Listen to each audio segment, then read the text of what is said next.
ئاردی باعی مانگانە بەسەر هاوڵاتیاندا دابەش دەکرێت، بەڵام ڕێگر نەبووە لە بەرزبوونەوەی نرخی ئاردی بازرگانی.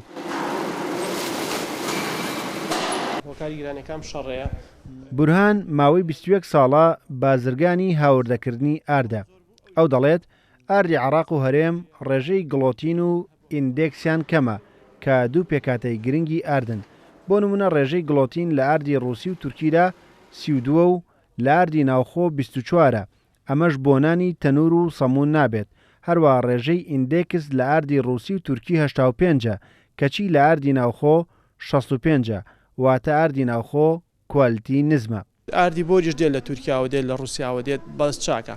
کێشەکە لەوەیە وەکو ژنان پێڵانن بێپێزە، واتە هێزی نییە. لە ئاردا ئەو کێشەی هەیە، هەچ ئاردێک کە گەنمەکەی گلۆتینی نزم بوو، ئیندێکسی نزم بوو، ئەم ئاردە بۆ تەنور خۆی ناگرێ ئەکەوێت، واتە بۆ سەمون هەڵ ناسێت. مانگانە سلێمانی پێویستی بە 23,000 تۆن گەنم هەیە کە حکوومەتی عێراق دابینی دەکات. دوای هەڕینی گەنمەکە 18,500 تۆنی دەبێت بە ئارد و ئەوی تریشی دەبێت بە پاشماوە.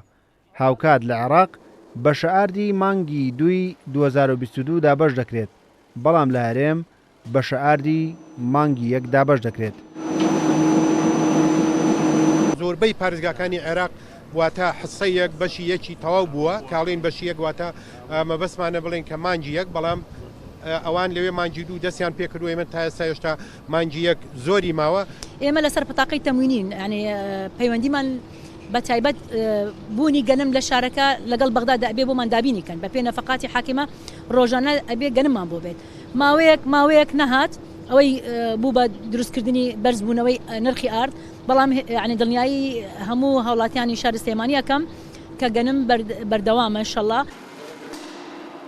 بەرزبوونەوەی نرخی ئارد جیهانیە و بەڕێوەبەرایەتی چاودێری بازرگانی سلێمانیش ناتوانێت ڕێگر بێت لە زیادبوونی نرخەکان.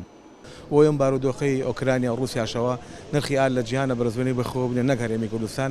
ئێستا نرخی ئارد لە بازارگانی شاری سلێمانی ئەوەی کەیت لە 46,000 دینار بۆ 47,000 دینار، کامە تەسیرێکی ڕاستەخۆی کردوتە سەر نانەوە و سەموخانەکان لە شاری سلێمانیە. بەوتەی شارەزانی بواری خۆراک بەشە ئاردی بایعی هاوڵاتیان بەهۆی خراپی کوالیتەکەیەوە ڕێژێکی زۆری بۆ ئالیکی ئاژەڵ بەکاردەهێنرێت. نانەوەخانە و سەموخانەکانی سلێمانیش بە ناچاری ئاردی بازرگانی بەکاردەهێن و بۆ هەر ڕۆژێک پێویستیان بە زیاتر لە 400 تۆن ئاردی تورکی و ڕووسی هەیە کە نرخی 50 کیلۆ ئاردی تورکی بە 49,000 دینارە و نرخی 50 کیلۆ ئاردی ڕووسیش بە 44,000 دینارە. ڕێبازیوە کورسات نیوز، سلێمانی.